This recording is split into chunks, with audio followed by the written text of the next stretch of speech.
আসসালামু আলাইকুম দাদারা, কি খবর, কেমন আছেন? নিশ্চয়ই ভালো আছেন। আমিও আছি, আলহামদুলিল্লাহ ভালো আছি। দাদারা, লেহাটা কি করা যায় তেমন পরে একটু নাই। বাংলাদেশের পলিটিক্স থেকে দূরে থাকুন, সম্ভব হলে বাংলাদেশ থেকেও দূরে থাকুন। এটা একটা সুন্দর একটা কোটেশন, সুন্দর একটা ক্যাপশন, সুন্দর একটা লেহাটা কি লেগে হইবে একটু দেখাই। এটা কি দেখা যায়?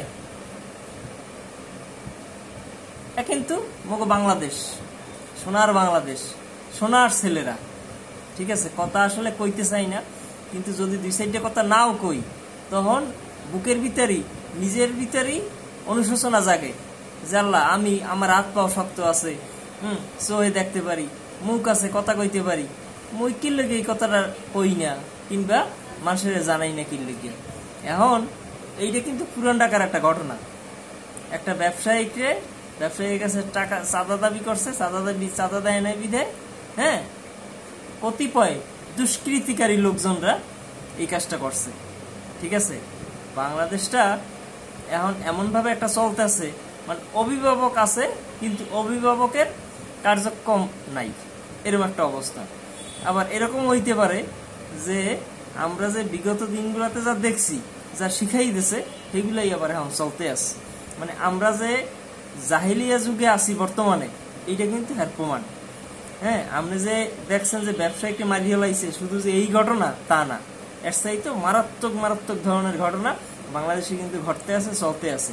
আসলে আমাদের আইনের সুশাসন নাই, আইনের প্রতিষ্ঠান নাই, ঠিক আছে। এই জন্য কিন্তু এই ধরনের ঘটনাগুলা বারবার আমাদের চোখের সামনে হইতে আছে, আর বারবার হইতেছে। কেন?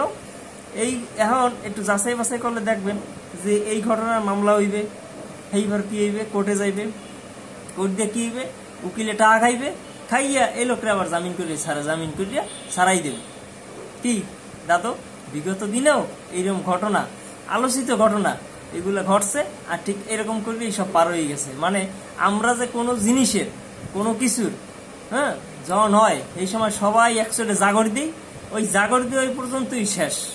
ঠিক আছে, এই জাগরের কোনো রেজাল্ট আমরা পাই না, হ্যাঁ, আর আমরা খোঁজারও চেষ্টা করি না। এরপর কি হয়, 2 দিন পর ওই জিনিসটা দামাচাপা হয়ে যায়, এরপর আস্তে আস্তে আমরা কি ভুললেই যাই।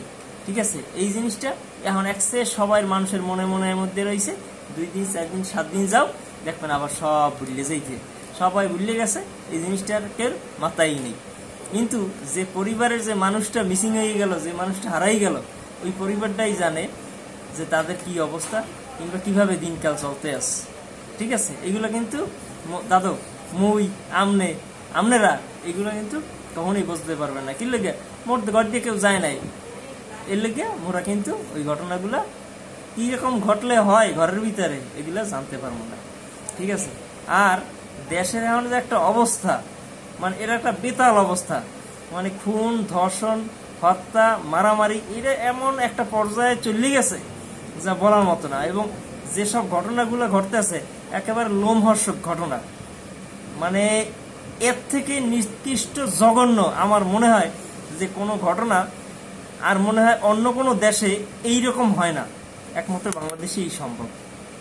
ঠিক আছে দাদুরা, যারাই করতেছেন তারা একটু চিন্তা ভাবনা করে করেন, কোনো সমস্যা নাই। ঠিক আছে, অতীত দিনগুলোতেও দেখা গেছে যে যারাই এরকম করছে এরাই কিন্তু ভেনিশ হয়ে গেছে। ঠিক আছে, আপনারাও যেন ভেনিশ না হন। হ্যাঁ, সোনার বাংলাদেশ, সোনার দেশ গড়ার চেষ্টা করেন।